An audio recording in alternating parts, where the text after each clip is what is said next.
Goose Creek City Council is tackling a lot of issues, from rapid growth to biking and walking infrastructure. I talk one-on-one with Goose Creek City Council member Jerry Tekac for this edition of Quintin's Close-Ups. And if you haven't already, subscribe to my YouTube channel and like Quintin's Close-Ups on Facebook. Goose Creek City Councilman Jerry Tekac, welcome back to Quintin's Close-Ups. Quintin, great to see you. Glad to be a part. What can I do for you today? Yes, sir. Well, I'm bringing you back on Quintin's Close-Ups because obviously, as I just mentioned, you are a Goose Creek City Councilman. So tell me, Jerry, as we said it right now, what's new, what's now in the city of Goose Creek? Well, Quintin, if you've been following the news, and I'm sure you have because you're one of the people that stay in the news, there's a lot of fun things happening in the city of Goose Creek. We currently have the Joe Danny Amphitheater currently under construction, which hopefully should be finished by Labor Day. We have renovations to the Crowfield Golf Course, the facility that's going on right now that hopefully will be finished sometime June, July. So there's a lot of fun things happening in the city, and we're looking forward to a very good 2024. So let me ask you, and I'm sitting really right next to it, hand in hand. They actually have their own amphitheater, as you know. Mm-hmm. But with the amphitheater, how much money is that how much is that costing the city of Goose Creek right now? Well, it's costing us about $4 million. We received $1.5 million from the state from Representative Joe Danny when he was in the State House. Right. So that's paying for part of it, state funds, and the rest of our funds is what we had, and we believe it's going to really enhance our municipal center going forward. Going forward. So with those other funds, where exactly are those coming from? Well, part of it was we have funds in our recreation balance. We also had ARPA funds that we can use for an outside activity. So it's a combination of state, federal, and local funds, which is really good to see. And so, as we said it right now, Councilman, what phase are you all on with this amphitheater? Well, it's currently going vertical. We have, we get pictures updated weekly, and we have concrete being poured. The site has been transformed a little bit, but yeah, it's going to be fun to be a part of it. A part of it, and I know you just mentioned obviously renovations to Crowfield. So as we said it right now, what's the latest on that? We just went vertical on that last week. We are building an outdoor bar area, expanding the inside restaurant, adding some outdoor seating space. Again, that also is primarily being funded through ARPA funds. ARPA funds. And how much ARPA funds are used for this? I think it's going to be pretty close to about $2.7 million. Wow. It's all said and done. And I know you all are going vertical, but what phase is this on right now? This is the final phase. Like I said, it's the construction. It should be finished sometime June, July. Wow. Maybe a little earlier. Maybe earlier. And so when those renovations happen, Councilman, how many more people do you expect to come out to Crowfield? Well, I think what it's going to do is it's going to allow us to expand the food and beverage service that we offer at the golf course. Yes, sir. Currently, we're very limited in what we do as far as food and beverage. We anticipate probably offering 6 days a week, full service. We currently have an RFP out for people in restaurants that might be interested in taking over the service of that facility. Obviously, council will have to decide if that's the correct route to go, but we're just exploring that currently. Is that a good route for you all to take right now, Councilman? Well, I think it's a route to consider. I think you have to keep all your options open. Are restaurateurs better running food and beverage in the city of Goose Creek? Probably than the city running it. If we really want to enhance what we're trying to accomplish out there, is to bring more people out to the golf course, more people to enjoy the asset that we have in the city. So as we said it right now, Councilman, how many RFPs are out there and how many people have actually taken you all up on that offer? Well, the RFPs are still out. They're not due back until, I think, the first week of February. Okay. So once we get those back, we'd be better. I'd better be able to answer that question for you. Oh, no worries. But I know there's been some interest from a half a dozen of food and beverage operators that would be would love to come out and take a look at providing that service for us. You talk about obviously service. So as we sit here right now, how exactly are you in City Council making Goose Creek competitive now so that Berkeley County can be better tomorrow? Well, I think what we're trying to accomplish is fairly simple. Do the things that our residents want and our residents need, provide those services that they're looking for, keep them inside the city of Goose Creek.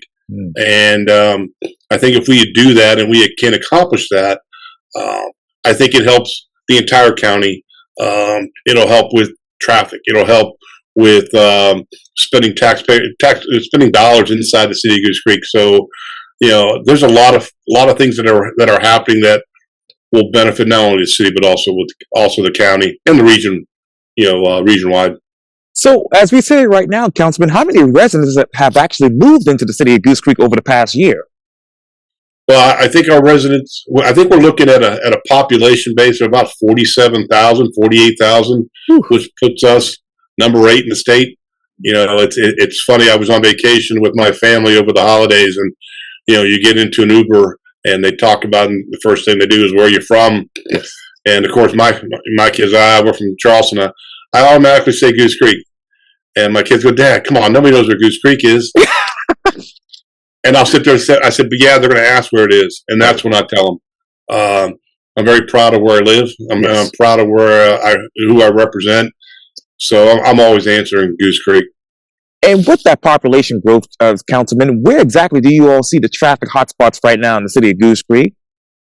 Well, the traffic hotspots are really in the same place they were 10 years ago. You have the intersection of 176 and 52, which is just, probably one of the worst intersections in the state.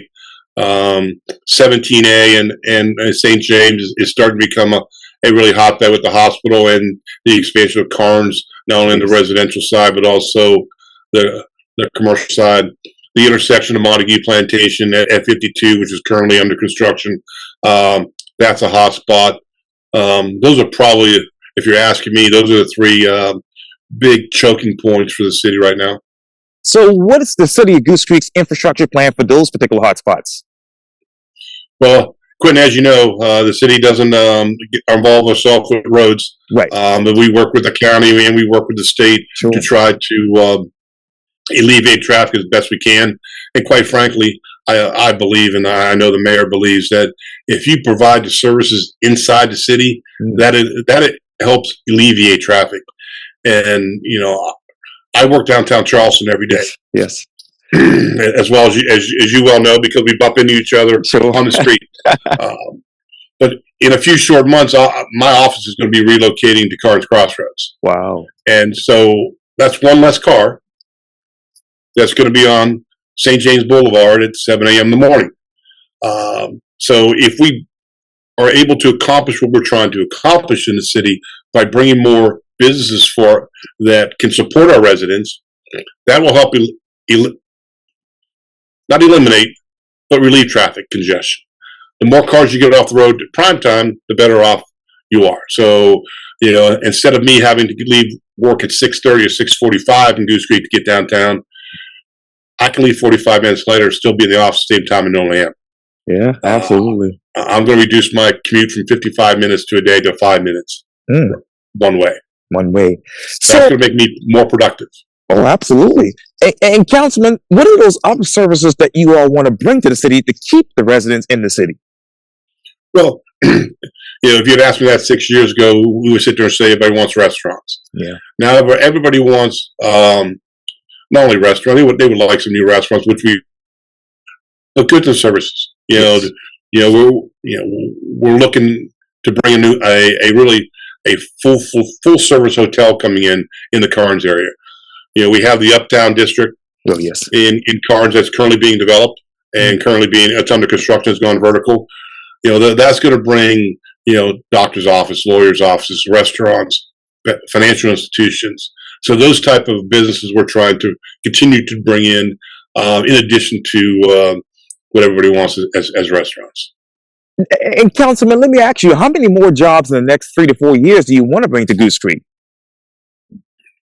Quinn, I don't have a number on that. And, I'm glad you said 3 or 4 years because my term expires Oh, in 3.5 years now, okay. and I'm not running anymore.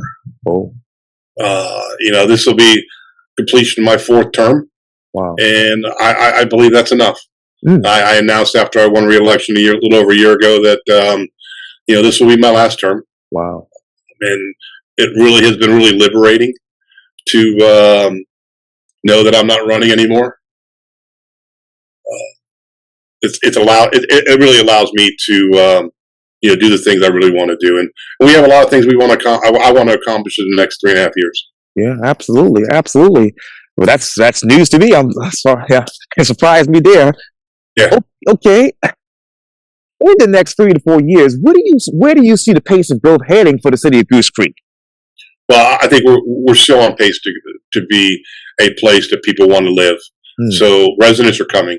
mm, Residential construction is still going to be fairly robust in our city between Carnes Crossroads, Brick Hope Plantation, sure. and even if we do nothing, that's going to suffice for our growth. In addition to the commercial growth that we're receiving, Mm, in Carnes, along with the various around the hospital. wow. Uh, So what's the most highest right now? Residential construction or the commercial growth? I would have to say right now it's probably commercial growth. Mm, Again, the with the Uptown project in Carnes, that's a very significant project. Tens of millions of dollars being invested in our city. In addition to all the ancillary businesses across the street with the restaurant, yes. we have a new Publix coming across the street in Carnes, and so there's a lot of commercial investment happening inside our city in addition to the residential investment. It's a great place to live, Quintin. Oh yeah, absolutely. You talk about that commercial investment and residential investment, Councilman, but do you all have enough land for all of this? Well, I mean, the land's already. I mean, the entitlements are already there. Mm, The Carnes is already not built out. It's got plenty of room available. mm, Brick Hope has plenty of room available. wow. We just have to make sure that when that comes before City Council, that we make sure we're smart about it. So how do you grow the city of Goose Creek with smart growth? It's making sure that the property that's coming in or the project that's coming in matches the characteristics of the city, matches the surrounding properties, and quite frankly, not being afraid to say no, which we've done. I don't think 15 years ago Goose Creek said no to a lot of projects. I think now when developers come to us, we say, here's what we want. And if you're willing to do that, you're welcome. Come on board. And if you're not willing to do that, then we're just not going to accept anything. Yeah. So I think it's a different mindset, and I think that goes right along with being smart about it. And we are fortunate enough; we have a very good council. Yes. That understands the needs of our citizens, understands what commercial growth, how it impacts our daily lives, both positively and negatively. So what are the positive and negative capabilities when it comes to obviously commercial growth in the city of Goose Creek? Well, the positive is it allows for an increase in diverse revenue stream to allow us to build a 4th fire station that we currently have plans for in Carnes Crossroads. It's going to allow us to build a new event center next to our Goose Creek City Hall so we can convert our current council chambers into workspace because we're growing so much as a city, and then also have a space that we can utilize that just won't be a traditional council chambers. Things like that are important. There is really no place in the city of Goose Creek that you can really have an event, whether it's a wedding reception, whether it's a bridal shower, things of that nature. And we're hoping that maybe this event center that we are currently have on the drawing board might be able to help accomplish that. So how's the design phase looking right now? It looks very nice. I would guess that sometime in 2024 we'll probably make decisions on the direction. Matter of fact, I think it's part of our discussion tonight in a workshop. Oh yes. Oh yes. And right before that happens, I'm assuming you all will send the RFPs out for that. Sure, absolutely. Okay. Yeah. And how much would this event center cost the city of Goose Creek? Well, we're going to find out tonight. Oh, sorry, I'm getting ahead of myself. Yeah, we're also going to find out, and probably with our staff try to figure out a way how we're going to pay for it. Pay for it. Again, that's part of our discussion tonight, I believe. And you talked earlier, Councilman, about those diverse revenue streams. So where are those streams coming from right now? Well, again, I mean, most people feel that their property taxes pay for the police, the fire, the sanitation, EMS, and that's really not the case. It's the business license. It's the things of that nature. It's the sales tax we collect that really impact directly the citizens of Goose Creek. Without that, we can't afford to have the firefighters and the police officers that we have on our payroll. I always find it ironic when you run into somebody and say, well, I pay your salary. No, you really don't. It's really probably way down the line on how we pay for the goods and services that we produce as a city. Yes, sir. And quickly, Councilman, on that topic, how many more firefighters and police officers do you need for the city to keep up with the city's growth? Well, again, we're in the process of designing and hopefully go out to construction sometime in 2024. A new fire station up in Carnes. That'll add 12 firefighters to our employee ranks. I think I don't have the numbers in front of us how many we currently have on board, but we're nearly fully staffed now. Right. We're also nearly fully staffed with our police department. And matter of fact, I saw on social media this weekend, we just hired another officer and just had another promotion. I think Chief Roscoe and Chief Nixon do a great job in overseeing both those departments. Yes, indeed. I hope to get Mr. Nixon back on Quintin's close-ups and Chief Roscoe on Quintin's close-ups for the first time soon later this year. But you obviously talk about the growth that's happening. Obviously, something that the city of Goose Creek is also looking at is biking and walking infrastructure. Yes.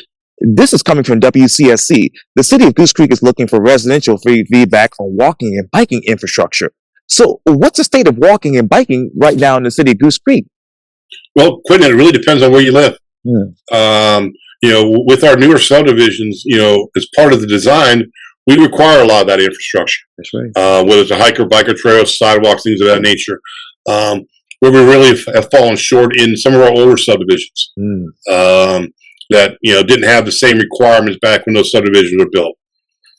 The Crowfield trail system is a wonderful trail system for their residents.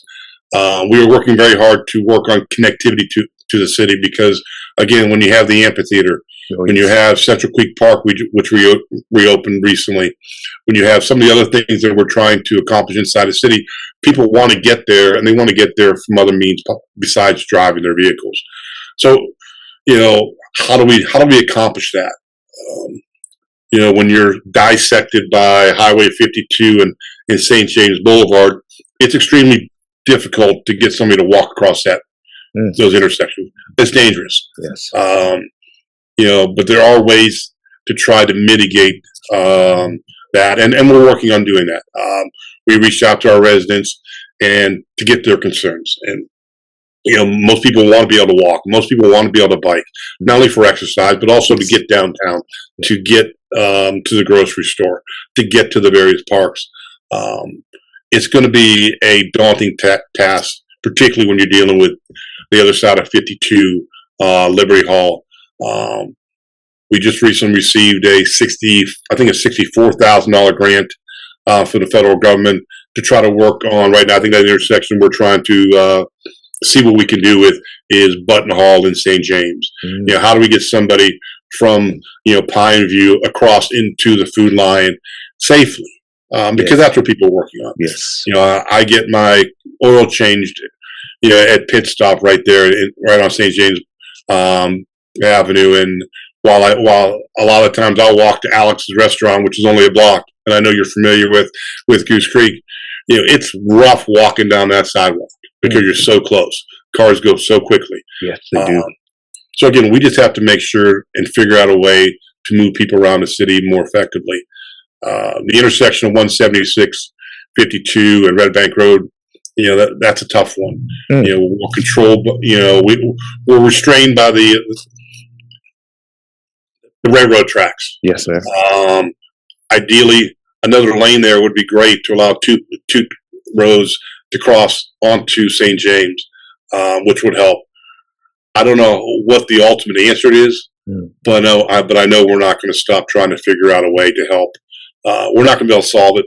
Hopefully, we'll try to mitigate and allow people to move around the city a little bit easier. And again, with our new subdivision, it's easy. We're going to tell you, you're going to put biker trails in. You're going to put sidewalks in, which is going to allow people to get around. We're working right now on Old Mount Holly to get a biker trail into Central Peak Park, which will hopefully connect to the backside of our municipal center. Again, every little bit helps. Oh, yes. I got a couple of questions on that, and I want some other side questions as well. But what traffic light signaling will be in place that prioritizes pedestrians and cyclists in the city of Goose Creek? Well, I know we're constantly in conversation with SCODOT, who handles the synchronization of the lights, and they look at it at a periodic basis. Does it work? Depends on who you ask and depends on what time of day. And like I said, I drive downtown every day. Yes, I deal with St. James and rush hour, both coming in and coming out. I think traffic flows probably about as well as it can at currently. But all it takes is one accident. All it takes is one issue on the road, and then everything goes haywire. I think the synchronization is something we can look at, and we're constantly looking at it, but I don't think it's the end-all solution, because all you're doing is moving one issue to somewhere else if you're going to try to push an issue off or push an intersection off. We have the new light coming up on Myers Road that I know it's been a hot topic at 176 for a long time. It shouldn't take 18 months to get a traffic light in at a very busy intersection. Unfortunately, when you have various parties and various government entities, it does take that long. Would love for it to take a lot less than that, but hopefully by the end of this month, beginning of next month, that intersection will have a new light, which will also help move traffic in a more efficient manner around the city. Oh, absolutely. And what improvements are needed to the existing sidewalks in your city? Well, I think part of our problem with the sidewalks, Quintin, quite frankly, is they are right next to the road. Possibly maybe either making them a little bit wider or providing a grass median in between the sidewalk, which allow people to feel safer. Right. Would they be safer? Probably. And they're still fine on the sidewalks the way it is now, but it's the perception of feeling safer that will probably make people a little bit more happier. And what type of budget, what type of funding, Councilman, has been set aside in the budget for this type of infrastructure, which is biking and walking? Well, right now, we don't have any budget for infrastructure on changing that over, but we're looking at various sources of, whether it's grants. Like I said, we just got a federal grant to try to work on the Bunton Hall, intersection at St. James. We had some state money put in for some changes, putting some calming, speed calming devices on Pine View Road at those residents. Now we have put in, I believe it's $30,000 for other calming devices on other roads. We haven't got any applications yet on that, but I think that's something that council will consider on a yearly basis when we go through our budget. And Councilman, this might be a silly question, but what ability does the city have to purchase land for the multi-use paths in connecting trails? Well, we have as much ability to do as our money allows. Again, it's really the direction of council, how we want to spend, particularly the remaining ARPA funds. Right. Like I said, I know we have a lot of projects, and it really comes down to prioritization. Yes, sir. Absolutely. And let me turn to something that has been controversial over the past couple of months, and is dealing with residents and their health, and that is Century Aluminum. as you know, this is coming from WCBD, by the way. Several Goose Creek residents said they are concerned about a powder-like substance that has appeared on vehicles and outdoor furniture over the past couple of months. One neighbor who lives in the Persimmon Hill community described the substance as being sandy, gritty, and dust-like being emitted and traveling by the ear. Goose Creek Mayor Greg Abib said in a message to residents that he and State Representative Brandon Cox met with the leadership at the plant recently to get a better picture of what the dust may be, why it's leaving the plant, and when the problem should be solved. So, I have a couple of questions for you, Councilman. How many sensors have been placed in the area of the plant by the plant per se? I don't have the exact number, but there are numerous sensors. Matter of fact, we got a report on Friday, Quintin, that from DHEC saying that Century Aluminum has completed their plan to correct the issues they had back in September. Now, they also stipulated, DHEC told us that they are still, the investigation is ongoing. Yes. To find out what caused the issue and if there's are any penalties or ramifications for Century Aluminum. That's still ongoing. But the plan to correct it by Century Aluminum, according to DHEC, the letter they sent us on Friday, that has been accomplished. Wow. So I think that issue, well, it still may be out there for some. And quite frankly, I live really close to the plant myself. So, you know, I'm directly impacted like that lady, the individual from Persimmon Hill, which is really one subdivision over. It was out there, you know, according to DHEC, it's not toxic. It's not bad for animals. It's not bad for humans, as long as you don't ingest it directly, you know, or eat it. And I will have to go with DHEC and say, listen, if this is what they're telling me is correct, it has to be correct. You know, it's I understand it's a problem. I understand it's a concern for those folks that may have some breathing issues. But if it was as bad as everybody claims it would be, you would think that we would have wild animals dead along the road all day long. Because if it's bad for your dog Fido, you know, it'd have to be bad for the raccoon or the deer or the possum that are in the woods every day out in the public. And we're just not seeing that. No, we didn't see that. So I understand the concerns of residents because it was an issue. It was a problem. I believe Century has it fixed, and hopefully DHEC will, finish up their investigation and do whatever they need to do at that point. Going back to September, though, Councilman, why didn't the city of Goose Creek force a plant outage to fix that issue? Well, Quinn, very simply, we can't. And the other thing is the plant isn't inside the city of Goose Creek. So we have no authority outside the city, and so the plant is in Berkeley County, right? So that would not fall under our ability or our purview to be able to do that. And quite frankly, it is a DHEC issue. So when we found out about it, DHEC was notified, and that's and that's what we needed to do. I know Mayor Beebe held a town hall, and the town hall was basically just to provide information. And I think as the leader of our city, he did a great job of putting the information out there at a central location instead of trying to find it on Facebook or X, where that information gets skewed sometimes. Now, let me ask you, Councilman, how many people altogether live near that plant? That's a great question, Quinn, and I wish I had that answer. It's a combination of also, city residents and county residents that surrounds that plant because of the way the city is constructed. Yes, sir. It's a good number, but I don't have a number to put on that. And what local steel and metal company is actually selling aluminum scrap to the Century Aluminum people? Oh, I don't know who their customer base is. Okay. And what was the rate of the dispersal of this particular, chemical or whatnot, not that, what happening near the plant? Yeah. Quinn, I don't have that exact percentage, but I do know that when DHEC did their presentation, it was still within range. And again, it was higher than normal, and it caused some concern. And again, I understand people's concerns about it, but I do believe that if it was at a high enough level that DHEC was concerned about it, they would have taken further steps. In, in hindsight, Councilman, would you have wanted the city of Goose Creek to set up some sort of hotline so that if people had complaints, they could call you all up?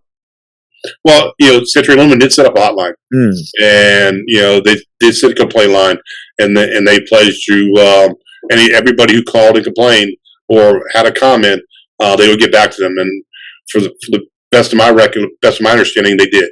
Okay. So as part of that town hall, that it was announced at that point in time to listen. We understand your needs. Is from Century Aluminum, and so they put a hotline in place and an email in place.